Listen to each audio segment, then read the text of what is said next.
Good morning, good afternoon, and good evening, and welcome to another edition of Trekking Across the Universe. It is September 6th, 2025, and we are reviewing Star Trek Strange New Worlds.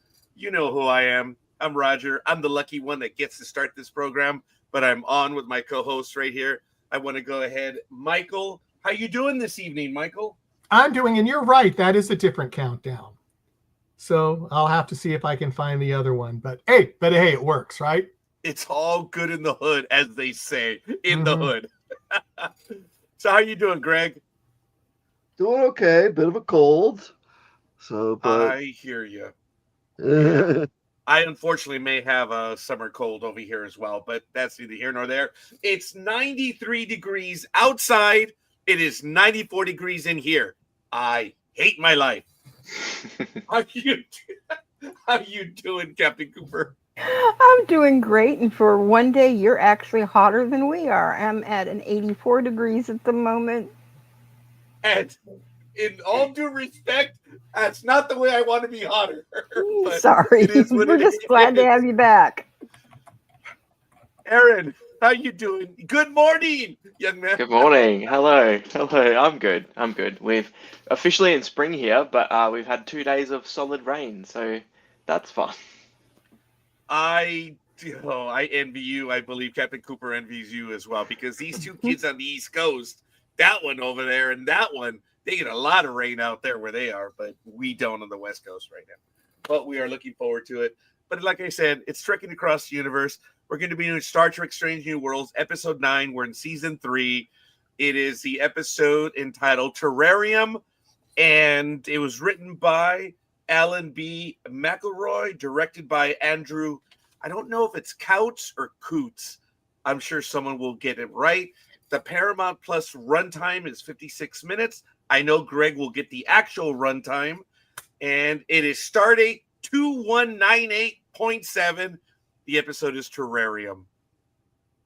Let's light this candle might be the quote of the episode. And the biggest smile right there. Aaron, let's get to it. Tell me about it. I enjoyed this episode. I think better than the previous one. I think, yeah, it was another one of those stories it was a mashup of previous Star Trek stories. There was a bit of like the Gravity episode from Voyager, the Dawn episode from Enterprise, obviously Arena from the original series. So I was on board with it. I love seeing Erica. I'm glad that this was a whole story. There were a few things that I was like, interesting choice, but overall, I enjoyed it. Captain Cooper. I almost agree 100% with what Aaron said. Almost. Almost. Keyword there. I will say this, and I think Aaron will agree with me on this. This was one of the better episodes of this season, where it was actually fun to sit down and watch it. And yes, it was a mashup of multiple different episodes and at least one very famous movie. But it worked compared to some of the other stuff we've had, including last week's. Michael, before I go to Greg, because Greg is muted right now. Michael, your thoughts? Well, I totally agree with everything that's been said. It was enjoyable. I wish I had had time to see it a second time, but I didn't. That's my own fault because I didn't time manage very well. But hey, it's what happens, and so. But my takeaway is I loved Erica's reaction when she realized who she was on the planet with. Oh, yeah. That was like, oh. Yeah. Before I go over to Greg, who is muted, I do want to welcome everyone who's watching us. Thank you. Don't forget to head on over to ndbmedia.net. Stay with us to the very end when we come up with a few announcements on what's going on both in the NDB media world and with all of our friends here on the network today. But Greg, your thoughts? Terrarium. yeah, great to see Erica. Like Aaron said, it was good for her to get her own story, not be completely revisited by the what looked like they were going to do with her with PTSD early in the season. I think they did a great job. I think she did a great job. The enemy mine story. I mean, Star Trek's done it several times. Star Trek does it well, though. So it's one of the few cases where they repeat a trope and actually get a good story out of it. You know, most it probably wasn't as good as Darmok from Next Generation, but it was still really good. I loved it right up to the point till I looked over to Sue and said, "Oh, I hope they don't bring in the Metrons." Then they brought in the Metrons, You and opened your mouth. It's your almost fault, ruined Greg. Your fault. Yep. Yes, it almost ruined the episode for me. Oh, Except I was enthralled by the way that they did the effect, the creature effect. You know, I thought that it was kind of like out of phase. The weird thing with the voice was amazing. So they lost a point on doing exactly what another episode did, but they gained a point for making it a really interesting visual effect. I have to agree with everyone that came before me. I was out on the episode. I was unhappy, being that I've just seen so much television, so many movies. I'm counting them off: Galandan Core, Enemy Mine. I'm just like, we've been here, we've done this. I hope we go somewhere. But there was enough that my attention was riveted. I was riveted. I've always told everyone that if I look at my watch, something's wrong, right? And I did not through the entire episode. And I want to thank the writers, the production, everyone. Obviously, everyone involved in the thing. You had my attention. But I was going by what Greg said and a few others before me, in that we've seen this before. It's been done before. Now, within the episode, there were, as Greg says, tropes or callbacks to what came before. Remember, in the Next Generation episode, where the Romulan and LaForge create the technology to save themselves, there was even a little bit of that in here, which I enjoyed, where Garagos was able to use the Gorn's technology to set up, the way to signal, even though it actually didn't work, which was well done. I did enjoy that aspect. And she's like, "Oh my God, I killed us." Now, what I didn't care for, I don't know if all of you caught it, was everything that she was getting was agreed or disagree, but yet the Gorn was getting everything else. I don't get that. Yeah, you're nodding, Aaron. Okay. That was like from the get-go for me. I'm like, well, wait a minute. Isn't she saying agreed or disagreed as well to her? So I didn't. That's the one aspect that did take away from it, but it still delivered. And I hope I'm not jumping ahead, but when the team beamed down and they were all armed with phaser rifles, my first reaction was, hey, wait a minute. That's not a rescue. That's a strike team. And in the back of my mind, I was like, hey. And folks, I know I'm an emotional mess right now, and I ask your forgiveness. But when she came out and the Gorn came out right after her, I yelled in my room, "Oh my God," when they shot and killed the Gorn. I know I jumped way ahead, but I did. Oh my God. Oh, Roger, you nailed two of my major disagreements with this. Major disagreements, especially that last part. And it comes primarily from my background.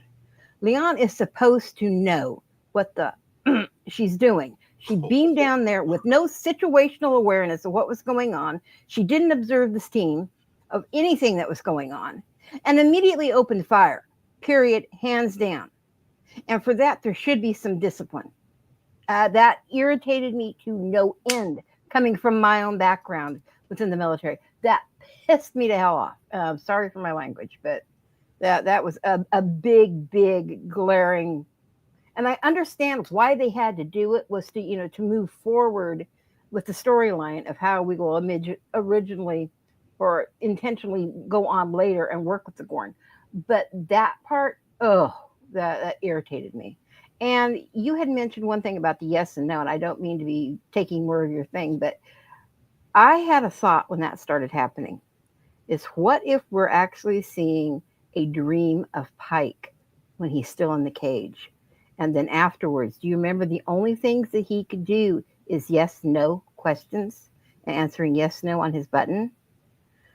Even on board the bridge, when he's asked, you want your chair back?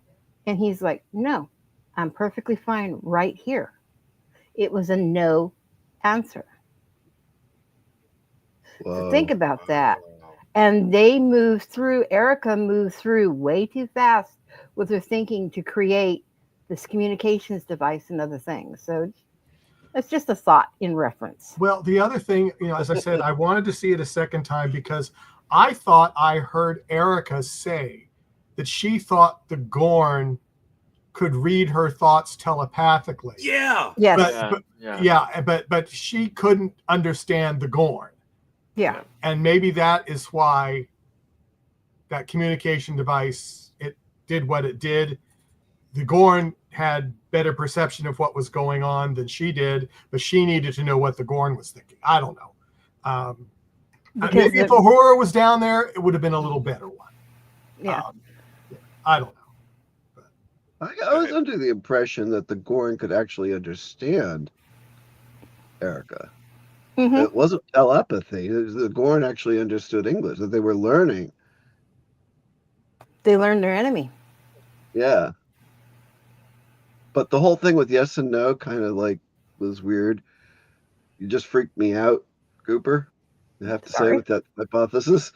Although I have to say there was the hint of them being able to share a gestural language. Yes. They never further developed. Oh, right. The two pilots. That was cool. That was a cool aspect that they understood their language of the, being pilots. And they were two female pilots, which I thought was kind of cool. I'm not sure if that takes away from your comment, Greg, but yes. I thought it was great. I did too. I did appreciate that aspect. I don't know why. It was good that there was a female and I guess they understood each other. But from the get-go, this Gorn immediately tried, or I guess knew where she was, and it was pointless to have an enemy. I don't know. But almost immediately tried to make contact. Sorry. Trekking across, trying to make contact and shared food immediately. And I thought that was really cool. That it wasn't something that you would expect. And that was from the very beginning. Now, another thing that I picked up early in the episode, I need all of you to help me out on this, but I got the impression that they had about 3 days, the Enterprise did. And that all of a sudden, they're like, okay, well, we're 2 days in and nothing. Like, what? What do you mean nothing? That kind of annoyed me to no end. And they hadn't even tried to take a shuttle in or anything. Did you guys get that? I did. Yeah. I didn't really get the sense of time, really. Yeah. Okay. I got that impression, and I just didn't care for that. But I don't know if this is one of those episodes that the little granules that get caught in the gears are not enough to prevent the story from moving forward or even moving forward smoothly. Maybe there were just too many simulations that they were running those first 2 days. Okay, fair enough. I never would have expected Michael Day to be an apologist for the crew of the Enterprise. Just kidding, Michael. Somebody's got to be sometimes. I'll tell you. I'm only kidding, but that's cool.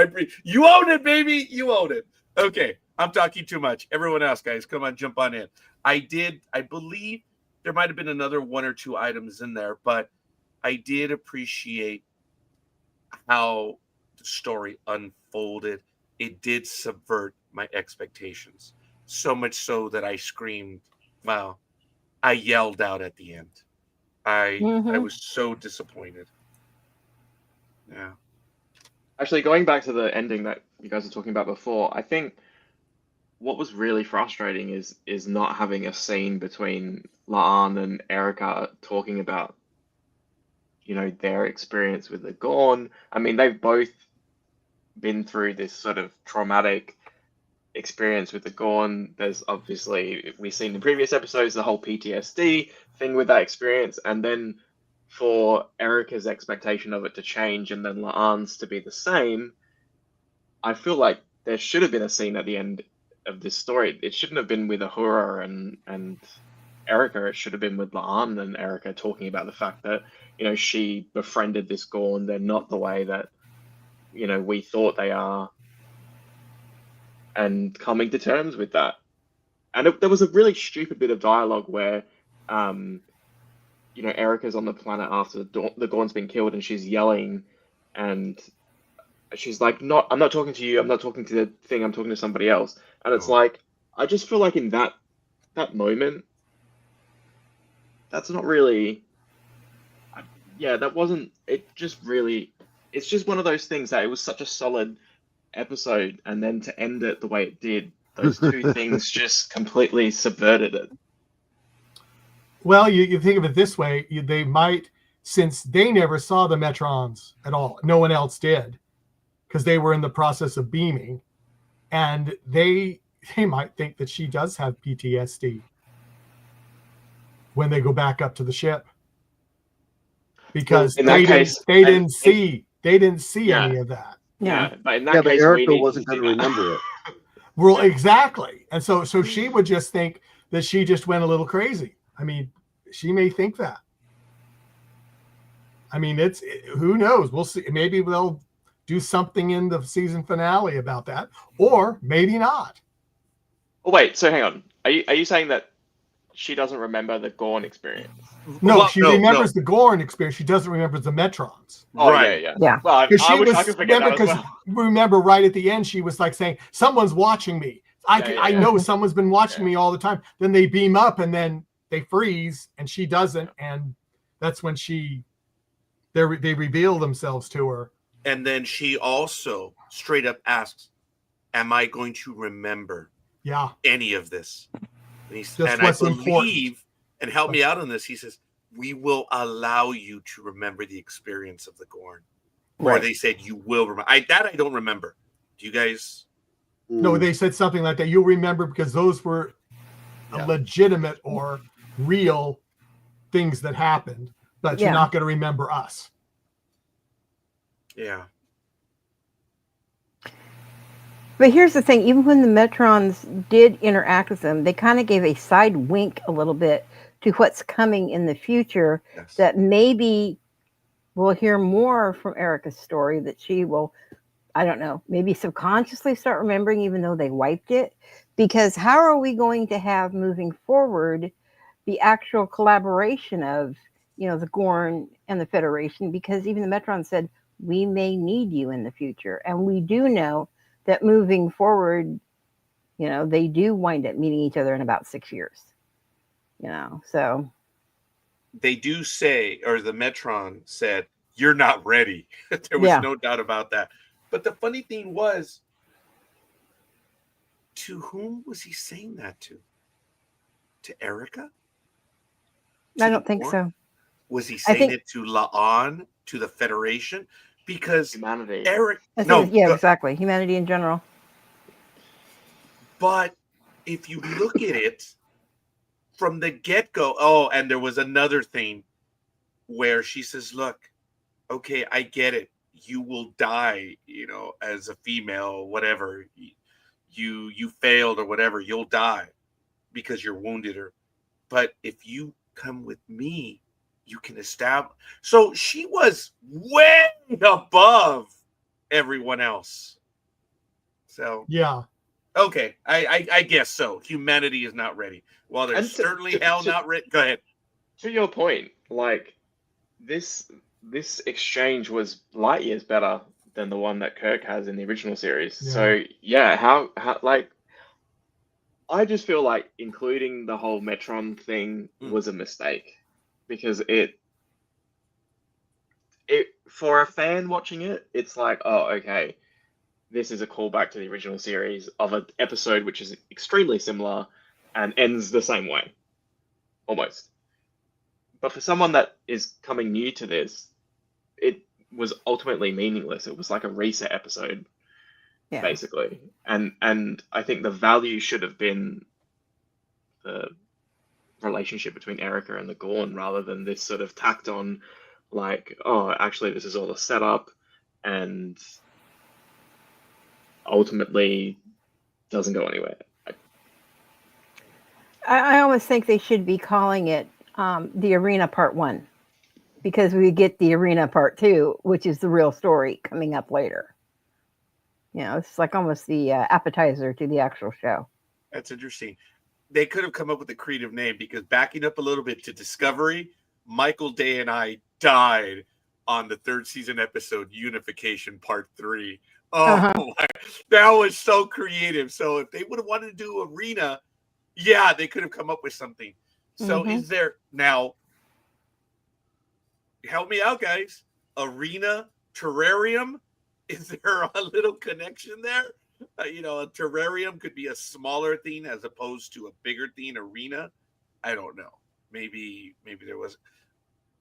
I think terrarium, in my mind, terrarium would be you're kind of in a fishbowl and you're being monitored and watched. Well, which it's almost a cage. Yeah, the cage. Exactly. I could have called it the cage. That was Which very is why I brought the is it Yeah. really Pike still, Yeah. you Yeah. know, but Well, Greg was going to say know. something, but based on what you're telling me, the minute I saw Terrarium and I saw the Gorn, I'm like, I am offended. You got a little lizard in the cage at Terrarium. I know I'm reaching. I'm stupid. Go ahead, Greg. I was going to mention that, but actually, I was hoping with the title like Terrarium, and knowing that there's going to be a shuttle accident and something, I was hoping it was going to be like that old Irwin Allen thing, where they're like really tiny on a big, and everything was huge, like the wormhole shrunk them or something. Oh, Land of the Giants. Is that what you're talking yeah, about? that'd be Land of fun. the Giants, yes. That's what I was hoping for. Okay. Another thing that I didn't care for and they didn't explain very much was, I don't know if you call it the MacGuffin or the clock, but the wormhole just getting smaller. That I didn't get. There wasn't enough explanation there. I was a little unsatisfied with that. But hey, whatever. I just understood that the clock was moving. And okay, I suppose it's more of a clock than a MacGuffin. And I'm probably getting my terms completely wrong altogether. I But- thought you were saying McMuffin, and I go, "Are you that hungry again?" Yeah, really. I thought a MacGuffin was a do-over. I actually thought the MacGuffin was the thing that they're searching for or working on. I don't know, but Aaron, he'll have the answer for us shortly. I'll look it up. Thank you. The only thing that you guys are making me think with this is the stupid penguin. Oh, it's a plot device. Oh, right, What's the and that's word what to I do? mean. Yeah. That's what I meant. It's like, okay, well, this wormhole is closing. Why? Why is it closing? Well, if the Metrons probably created it, and it's probably what they wanted. They were trying to make things happen. Maybe, like you said, 2 days they weren't doing anything, and they said, "We've got to get them going if something's going to happen." Let's just jam the Enterprise in the door and see if it holds it open. Mm-hmm. Yeah, it was But you kind know of what? dumb. I was actually okay with that. I really Really? was. The concept of, but then again, putting a starship into a black. Come on, man. Yeah. You're right. Come on. It reminded They me didn't of do that in like DS9. Sorry, Aaron. the next generation episode where they like ran it in the middle of a door. That's right. I think it was the Dyson Sphere one. The Dyson where they Sphere. Yeah, it was yeah, Dyson Sphere. yeah. Yeah, exactly. So It seemed like the only thing this episode was missing was the ambassador breathing down Pike's neck about getting the vaccine to where it needed to go. Mhm. well, Una was doing Yeah. a good job of being an annoying. I'm sorry, a dutiful first officer. Yeah. Oh my god. Well, you know what though? Okay, I made a joke of it right now, but she was doing her job. As much as she has the affinity for her Helms person, we were talking about 4,000 people. I mean, the reality is. So the weight of that, I get it. She was doing her job, but yeah. She was hard. The one thing I did think that was kind of really interesting is they did bring up the USS Constellation. Oh, yeah. And we're not actually supposed to find out anything about that until what was it? The Doomsday It Machine? was that Decker. Yeah. It was Matt Decker. Yeah. Okay, I forgot. I thought it was the other Decker, the one from the motion picture. No, Like, no, that's no. Matt Is that Decker. his dad? Yeah, it's I was his thinking, dad. Yeah. Yeah, that's his dad. Don't you Sorry. think I know that? Yeah. I'm so sorry. I messed up on that one. So I knew it was No. important to Decker, but I No, I got a kick out of that, and I go, "Oh my goodness, they're talking about the Constellation and still I guess it was Commodore Decker, at least later. I don't know if that's what they said or not. I missed it, but I heard Decker. It was Captain. Yeah, I heard that, and I went, "Oh wow." And then I said, "Poor Constellation. It really goes through a lot later." Yeah, it does. That's right. See, those kind of connections I'm okay with because they're in, you've got areas of utility, assignments. I can see that stuff. But again, the Metrons, I mistook this episode for the Klingon engagement where they referred to that super beings as the glow bugs. So before I called them the Metrons, there's a glow bugs. Now, glow bugs is a hardcore reference, folks. It's found in the books and it's found in a lot of the literature outside of the movies and TV show. Remember, the Klingons and the Federation were going to go to war, but this race stopped them from going to war and would establish the neutral zone between the Concentrate. Yes. So I mistook when I saw this guy, I was like, oh, he's a glow bug. No, he was a Metron. So, all right, I got that one wrong as well. I have to tell you that when she was playing she was playing chess. Chess. And she whooped her. Yeah, several times. Yeah. It was funny where she started like acting stupid. He said, no. Only a knight can do that. And then she's like, you beat me 3 in a row. What the? That was kind of cool. I did appreciate that. And they played Monopoly. Oh, and then she was offended because she didn't eat that item at the very end. Mm-hmm. Okay, Monopoly. I'm going to fake it. Yeah. And then I'm going to find it right now. I haven't been here for several weeks, but I thought she had the rock or the bone or whatever it was. It was bone. It was like a vertebrae, part of a vertebrae bone. I thought it was like the Gorn version of Parcheesi or something. I didn't get Monopoly out of it. Oh, I okay. didn't either. It could have been Parcheesi. I just made it up because it looked like a board game. But it did affect me when she had that whatever. Because for those of you who know and don't know, when I went to Shanksville, Pennsylvania, I knew I was going to pick up one. And I did. And I have a rock from the United 93 Memorial. When I was walking there, I knew I was going to pick one up. And when I did. I still have it with me. It's right here on my desk. So when she sees that, whatever it was, I was like, oh my goodness. So that was a tiny connection for me as well. I did appreciate that she kept that. And it was kind of cool. Yeah, sorry. This one hit on the emotional levels. The feelings for me were very, very high. So I apologize. I think it's good though that those types of things were added that made the episode different. Like when you're sort of like recycling ideas, like they really did make this the Strange New Worlds version of the Maroon story, and they used the emotional beats of 2020 television to bring new things like what Roger was saying. So A couple of things I really had issue with. I mean, it was okay in a way, but I did not like. I would have much preferred to see more of Erica's acting instead of a lot of the voice overlay. It was like, okay, how stupid do you think the audience is that we can't figure out? Oh, okay, yeah, I guess I'll eat it, you know. Or gee, wow, the storm is gone. Gee, I wonder what. Look around you. I'd love to see her acting more than all of this, yeah, voiceover narrating. work. Yeah. It was like watching an audiobook.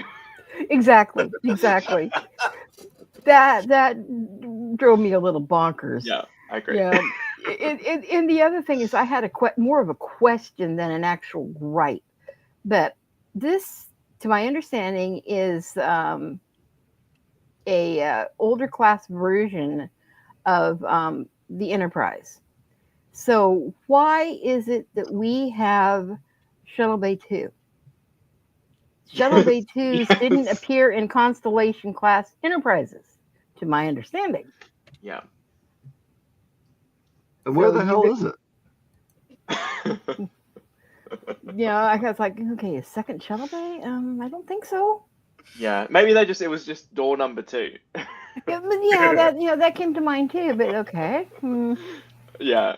I agree. It's like Voyager. They did the same thing in Voyager. I know. Oh, you mean like Yeah. the Delta Flyer would never fit in their shuttle bay? Yeah. Yeah. This is just the graphics department, just like, hey. To be honest, I've done that at work. I had to get a decal put on a vehicle, and someone was like, "You should have it as number 2 to imply that we have 2, but really we only have 1." So that's Oh, that's funny. Heck yeah. So there you go. I'm probably going to interrupt this in the worst way, but I have to tell you that from the moment we began this episode to right now, we have been laughing, we have Yeah. been smiling, we've been getting a little on the feels for some of the story, and we've been really going over every aspect of this. There was a lot to like. There was, I would even say, in the science fiction realm, there was a lot to dislike. But overall, for me, I don't scream at episodes all that often. I think the last time I screamed at an episode was sometime in 2005 in a theater in May, and I was yelling at a Jedi. That might have been the last time I've yelled in a movie theater or even a TV show. So it struck several chords for me. We've seen it before, but as Aaron said a moment ago, this is Strange New Worlds version, and I think they delivered. I think they did too. And I got to say one thing, Roger, you're going to laugh at me. But there was one particular scene in a couple of very short lines that you came to my mind instantaneously. Uh-huh. And I bet you can figure out which one it is. I don't know. I'm a mess right now. Tell me. When she tries to light the fire to cook the whatever it was. Oh my God! She goes, I need to cook this. You might like pit monster sushi, but I don't. And that it was like you. I don't like sushi. I like fish cooked and dead. And that was you. 100% floated through my mind the second I saw that. Okay, maybe so. I get that. And you know what? All right. I'm all right with that. Yes. I want it cooked and dead. Aaron, you haven't been there enough where I talk about food and stuff. My daughter, she's a sushi maven. Michael, respectfully, his palate is impressive, but he will go for sushi. And he remembered one time that I said sushi cooked and dead. I'm a simple guy. Michael, when he was so kind, not once did we go for sushi. Not once did he ask me either. I thought that was so cool. And you're right. I was chuckling. I was, because I made a note of that about the food. That was really good. And I liked how the Gorn just threw dirt. Didn't attack her to turn the flame off. But say, hey, cut it out. And then there was this kind of like shoulder roll and turn when I was like, oh, okay, fine, whatever. Yes. You know? If you're gonna do that, do it outside. Yeah, exactly. Gonna light Well, I up thought and get about outside.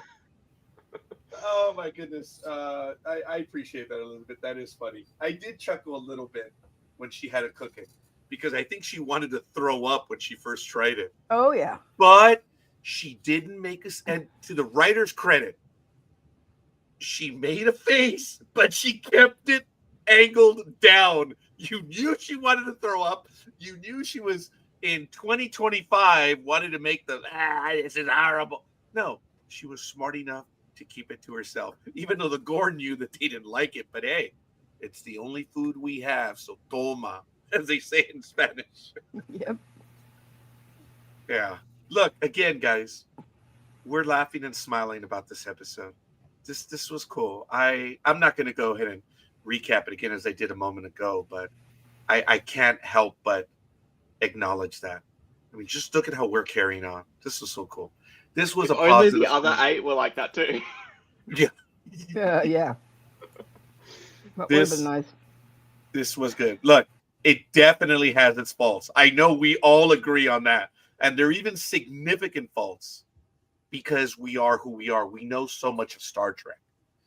We are connoisseurs of it because we like it cooked, not dead. Oh, man. But those are my thoughts. Do you guys have throw in some other thoughts as well? The other thing that drove me crazy was Pike knew Uhura had cheated. Spock knew as well. Yes.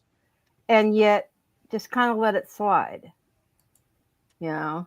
And I was like, yeah, I don't know how I feel necessarily about that. I get that Uhura cheated, but I don't know necessarily if Spike should have, Pike should have done that. And like I said, Spock knew. Spock knew too. You could tell just by the look on his face. He knew too. Okay, Captain. Those were not my words. Cheated. I wrote lied. That was important to me. Aaron, you're nodding. Go. Oh no, I agree. It was so easy for her to change those numbers too, just a flick and it just went up. Oh, a scroll bar. It was like, let's go a little higher. This is terrible reporting. But and the fact that he brought it up in front of everybody on the bridge and was like, yeah, it's fine. Like I would have stayed back for it anyway. And it's like, well, okay, good accountability here. Yeah. Greg.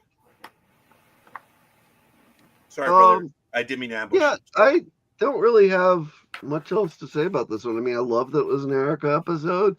I thought she did really good. I thought her interaction with the Gorn was really good. I thought it was good to see, like, the whole, recognizing that your enemy isn't necessarily that much different than you are. I think it's always important to bring that up. Star Trek does it really well. So I just, there's a few things that you could have done differently or better or maybe not, but it still stood out as one of the best episodes of the season. So there's that. Michael? Yeah, I agree. I'm pretty much, I can't think of anything, probably not till I go to bed, and then I'll remember, oh, I forgot to mention this. Oh. But, that's not going to change my mind. No, it was enjoyable. It is a step up from several of the episodes that we've had this season. Yeah, no doubt about that. Captain, did you have anything else you wanted? No, I think both what everybody else has said is pretty much it. I just wish I wouldn't want to be stranded without help, but I would love to do a girl slumber party and, braid our tendrils in our hair, just like that Erica was saying that they could do. I thought that was pretty funny. But before I go back, no, you're right. That was good. Before I go over to Aaron for his comments, I want to back up and go to Greg on the acting. Guys, this was a prop, right? The Gorn. It was a sock puppet, basically. Oh, yeah. Well, you do know that Erica had gone and the actress, she was saying that she got there, it was pretty much a sole episode of just her and Right. 150 other technicians and stuff all around her. She goes, "Oh my God, the rest of the cast went on vacation. They were gone, and it was just her." I didn't know. She that. carried it. Yes, she Yeah, she did, man. She really did. All right, fair enough, Aaron. Yeah, I mean, I thought this was a great episode. I think I said the other one good episode from this season. I was like, good Star Trek inspires me to want to make Star Trek. So I feel pretty inspired by this episode. I'm hopeful for the next one, the finale for this season. Can't believe it's already here, but yeah, Oh, I know. had a good week. You know, and it's kind of cool knowing. I'm saddened that it's going to end, but we still have a lot of Star Trek coming. Actually, as of today, we only have 17 episodes left. Yeah. Isn't that crazy? Because they said it's going to be a regular season, and then the last one's only going to have 6 episodes. Shame on them. Yes. Maybe it'll change because of the new management and what they want to do. But then again, no, when you get new management, you generally want to clean house. And they're wasting one on puppets. Yes, I know. I know. Well, what? Yes.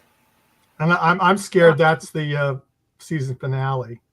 I'm hoping not. What are we talking I about? don't think it is. No, I think it will that's going to be in season. next season. Is it That's next the season? first- Oh, okay. Yeah. Okay. Yeah. Roger, I we have don't been- want to. We don't want to tell you all the things that we find out. Okay, And we I don't know if I can that it's handle it going to- emotionally right now. Well, exactly. That's why we don't say anything usually. I am actually. Oh my, We're not joking. When you either. go into PP Plus next time, look for the season 3 promo trailer. Yep. That's why I said I this saw is season that. 3. Puppets. This is season 3. That's why yeah. I'm worried. Or season 4 promo trailer, rather.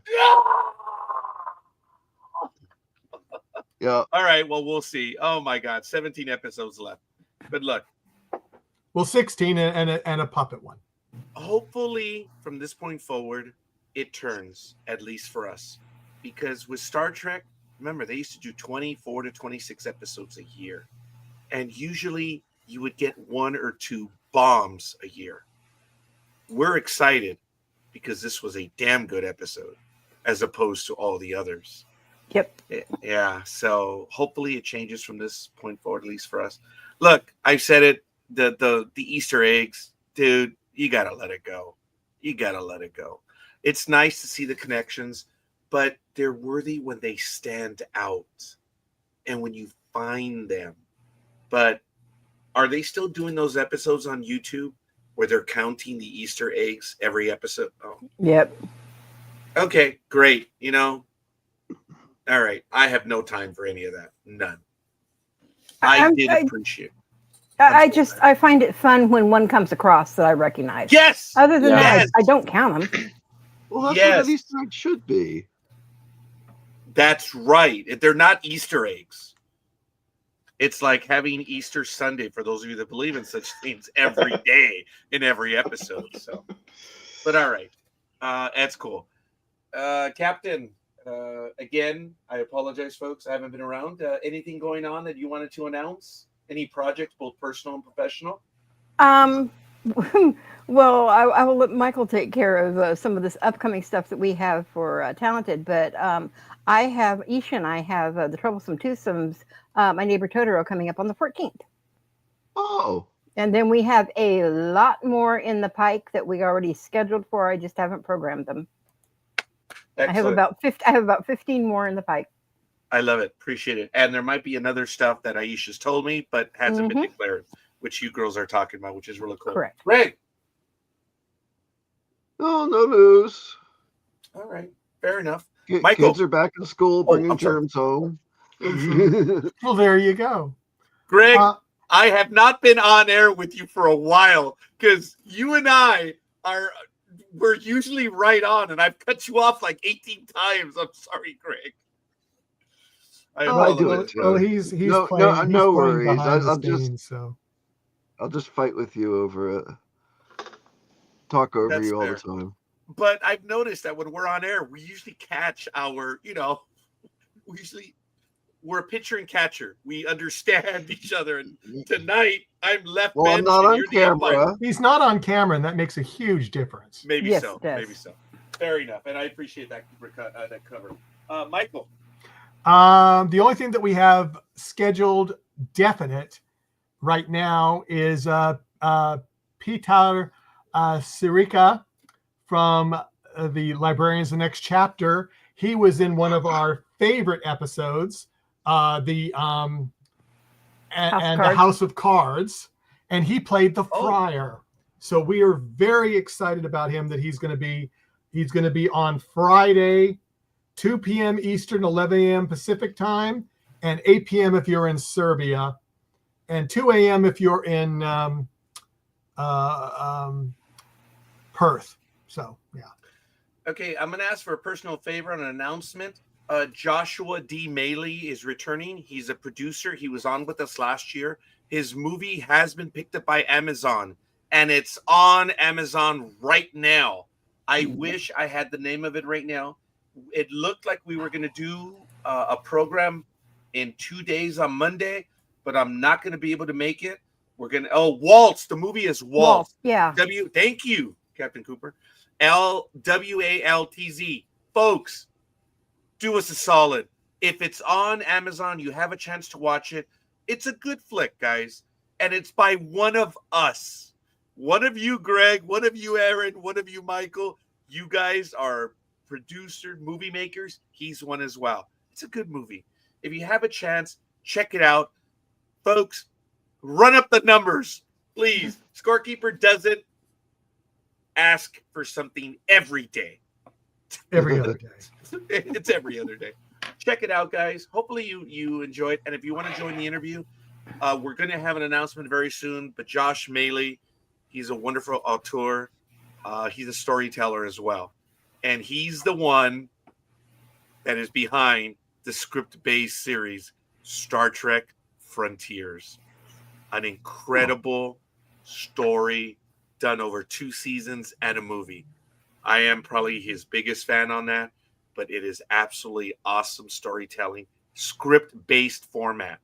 It's absolutely awesome if you ever get a chance to do it. I had to put the disclaimer out there. Okay, I'm done with my announcements. Aaron, I heard that you're getting good vibes. Do we have anything in the works? I know, I'm just screwing with you, buddy. Nothing that is like a live action short film type thing, but It's we have been puppets! thinking about It's puppets! Yes, it's puppets. Yes! Me and Jim Henderson Studios have come together. On that. We're thinking about doing a Star Trek cooking show. Ooh, Oh, God, that's fun. I like that. are we going to have Doc in there? Yeah, well, so we've road tested a couple of dishes, and it's just a matter of picking ones that are good. And yeah, so we're working on that at the moment. So they'll just be like very short videos, but I thought it would be Yes! fun to do. So yeah. Oh my goodness. Well, you know what, folks? I know he doesn't ask for that stuff, but if you want to support the project, check it out at Voyages Fan Film. There's lots of ways to support the project. His pedigree is there at Voyages Fan Film. Really good stuff. Check it out. Other than that, I want to thank Captain Cooper. I want to thank Admiral Greg. I had to check the name real quick. Of course, Michael and Aaron. Thank you for joining. I'm Roger. This is Trekking Across the Universe. And a special shout out to, oh Lord, Michael. He does our intros for us. My memory, it's shot right now, folks. I'm Jag? Yes, thank you. Okay. We obviously had a disaster internally. We lost a lot of stuff internally, and Jag was able to come up and assist us quick again. So Awesome. I want to thank him for that. He did several intros for us for Trekking Across the Universe, as well as Talent Universe, and for Sports Talk with the Guys. And the Inquisition. I'm sorry, the internal affair is still being investigated as to how we lost a lot of stuff. But other than that, it's all good. That's You're my not first. telling people about the rack in the basement now. Behave. The torture rack. We're going to try to find out who We planted don't that bug. have basements in Southern California. But You thanks might for not. revealing something, Liz. I always You might wondered. not. Oh, I'm sorry. It's the dungeon basement. No, you guys are cool, man. We And went I way just over. rewatched Oh. the torture chamber episode from the Librarians. Oh, by the today. way. Yeah. Wow. Wow. Oh, and don't forget, guys, what these guys are Oh. doing with the Librarians is absolutely phenomenal, too. There's a lot of stuff going on the network. I am humbled by our views. I've joked before where I told Michael, well, I've said that Michael and I were just beside ourselves when we would get 10, 20, 30, 50, 100 people to watch an episode, a huge gas. And now Michael and I get reports of within 24 hours of over 1,000 views. And we don't talk about it anymore. We just don't. We are humbled by everyone who's watching the network. And it's not me. It is everyone that's here. And especially tonight. I'm eternally grateful. It's a lot of fun. We love what we do. And when Star Trek does stuff like this, man, it sure does make it fun. So on behalf of my co-host, this is Trekking Across the Universe. Thanks for joining us on a Saturday night, Sunday morning. Depends on where you are in the temporal incursion. I was trying to come up with something fast and I couldn't. We'll see you guys on the other side. Jola True, my friends.